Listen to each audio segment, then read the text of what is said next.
keyboard mechanical harganya bisa sampai 7 juta. Bisa apaan aja ya? Yuk nonton sampai akhir.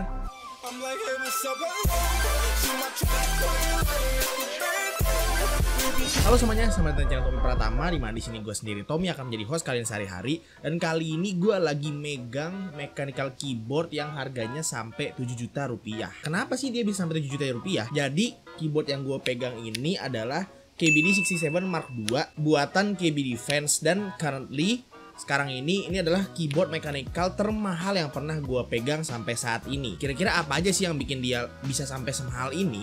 Pertama-tama kita lihat dulu bagian si casingnya. Jadi casingnya ini dia full aluminium. Jadi ini full aluminium semua. Nah terus untuk proses pewarnaannya dia nggak cuma dicat doang, melainkan dia itu melalui proses anodization atau anodisasi gitu. Jadi si aluminiumnya ini melalui proses anodization di mana dia mendapatkan warna yang diminta. Karena dia pakai proses anodization, jadinya prosesnya itu nggak murah semurah kayak kalau dicat biasa aja. Terus kita beralih ke PCB-nya si KBD 67M Mark II ini. Jadi ini PCB-nya itu ya PCB KBD 67 Mark II. Dia itu PCB-nya udah hot swap, terus udah south facing LED juga, dan didesain sendiri oleh KBD Fans. Kenapa sih dia bisa mahal? Yaitu karena didesain oleh KBD Fans-nya itu, dan karena dia PCB-nya udah rapih banget, desainnya udah bagus banget, dan udah sturdy banget, hot swap socketnya juga udah bagus. Jadi nggak kaget gitu kalau misalnya PCB-nya sendiri aja itu udah hampir sejuta sendiri harganya. Nah terus selain PCB, dalam sini juga ada plate. Kebetulan di dalam keyboard yang ini itu plate-nya pakai yang berbahan polikarbonat. Nah kenapa dia bisa lebih mahal plate-nya dibanding kayak plate polikarbonat 60% punya gua? Karena dia plate polikarbonatnya ini lebih sturdy, bahannya lebih bagus, pewarnaannya juga lebih bagus, udah gitu cuttingnya dengan laser juga lebih bagus, dan pembuatannya juga nggak murah gitu. Jadinya nggak kaget lah kalau misalnya plate-nya doang aja bisa harganya sampai 300 sampai 400 ribu sendiri. Nah terus sisanya kayak switch, keycaps, dan stabilizer gimana? Sebenarnya itu bebas untuk sesuai kemauan pengguna. Cuman khususnya di keyboard ini, di kasus ini gue pakainya switchnya yang Alpaca V2 JWK punya. Ini dibeli di Sun Chip Stuff, linknya bakal ada di deskripsi tokonya. Terus stabilizernya pakai yang Durock V2 screw in, sama keycapsnya ini gue kebetulan gue cuma copot dari keyboard gue punya karena gue cuma punya satu keycap set doang sekarang, yaitu Yongki White on Black. Tapi kalau misalnya dilihat-lihat nih ya, ini warna rose gold sama keycap hitam aja juga udah keren banget gitu loh. Dimana kalau misalnya keycapnya yang dua colorway yang matchingan gitu. Nah terus keyboard semahal ini bisa apa aja sih?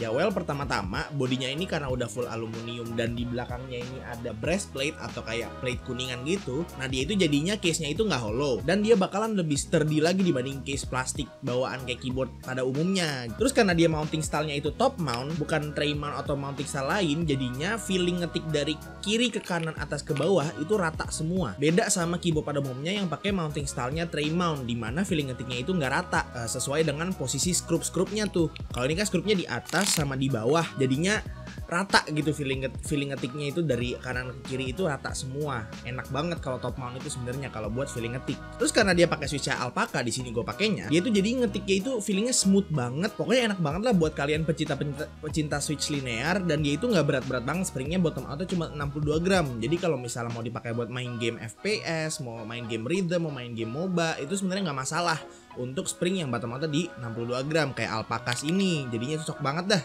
Terus kalau misalnya dibandingin sama keyboard gaming mahal lain kayak Razer, terus mungkin SteelSeries, Logitech tuh apa sih? Dia punya keunggulan apa enggak gitu loh? Seharga 7 juta ini bisa apa lawan mereka? Kalau untuk keperluan gaming, gue akuin keyboard ini tuh nggak bisa surpass keyboard gaming kayak Razer gitu-gitu. Karena memang orang-orang mau beli keyboard kayak begini itu ngincernya di feeling ngetik, di suara, estetika, dan build quality. Karena ini kan bisa full aluminium, nanti bisa full katakanlah plastik polikarbonat gitu. Jadi semua permintaan pengguna itu biasanya bisa direalisasikan di dunia custom keyboard seperti yang satu ini. Udah gitu feeling ngetiknya beda jauh banget dari custom keyboard sama si keyboard gaming gitu. Kalau gua sih pribadi jujur gak gitu suka ngetik pakai keyboard gaming. Ya memang kalau untuk main game mereka enak, enteng gitu ya, jadi bisa cepet. Cuma kalau buat ngetik sehari-hari, nugas, ngedit apa segala macam, gue jauh lebih prefer pakai custom keyboard keyboard yang bisa gue modifikasi semua-muanya semau gue. Udah gitu dia PCB-nya karena hot swap, jadinya bisa ganti-ganti switch tuh, gonta-ganti. Jadi bisa mau linear, kalau mau tactile juga boleh, kalau mau clicky pun sekalipun boleh gitu loh. Jadi bener-bener custom keyboard ini luas banget cakupannya untuk kalian yang pengen bervariasi gitu, feeling ngetiknya, feeling pemakaian sehari-harinya gitu untuk di keyboard kalian. Memang sih keyboard custom kayak gini tuh nggak tertuju ke khalayak umum, cuman buat kalian yang punya uang lebih dan pengen nyobain rasanya gimana sih punya custom keyboard, gimana sih punya keyboard yang bisa dimodifikasi semau-maunya kita,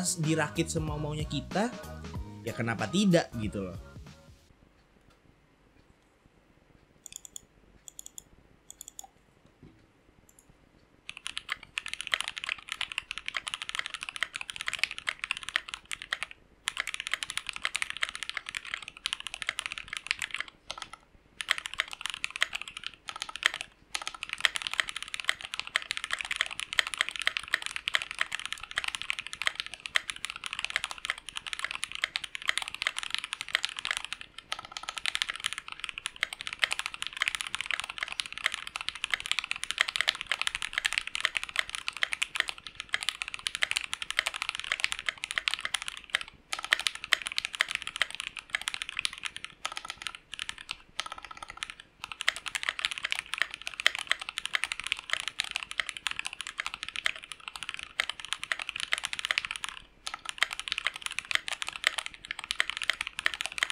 Gue pengen ucapin terima kasih yang banyak banget buat Yokeeps yang udah mau minjemin keyboard KBD67 Mark II ini ke gue, buat gue review, buat gue rebuild juga, dan buat gue pakai untuk sehari-hari kemarin. Ini bener-bener suatu perasaan yang pokoknya gue bersyukur banget bisa nyobain keyboard seenak ini, semahal ini. Gue bersyukur banget, jadi thank you banget Yokeeps yang udah mau minjemin keyboard ini ke gue. Kalian bisa cek link channel Twitch dan YouTube dia di bawah. Dia itu streamer keyboard builder Indonesia yang suka streaming di Twitch, jadi silakan aja cek di link di deskripsi kalau misalnya mau ngecek dia. Oke, itu aja untuk video hari ini. Gua ngomongin sedikit tentang custom keyboard dan KBD67 Mark II.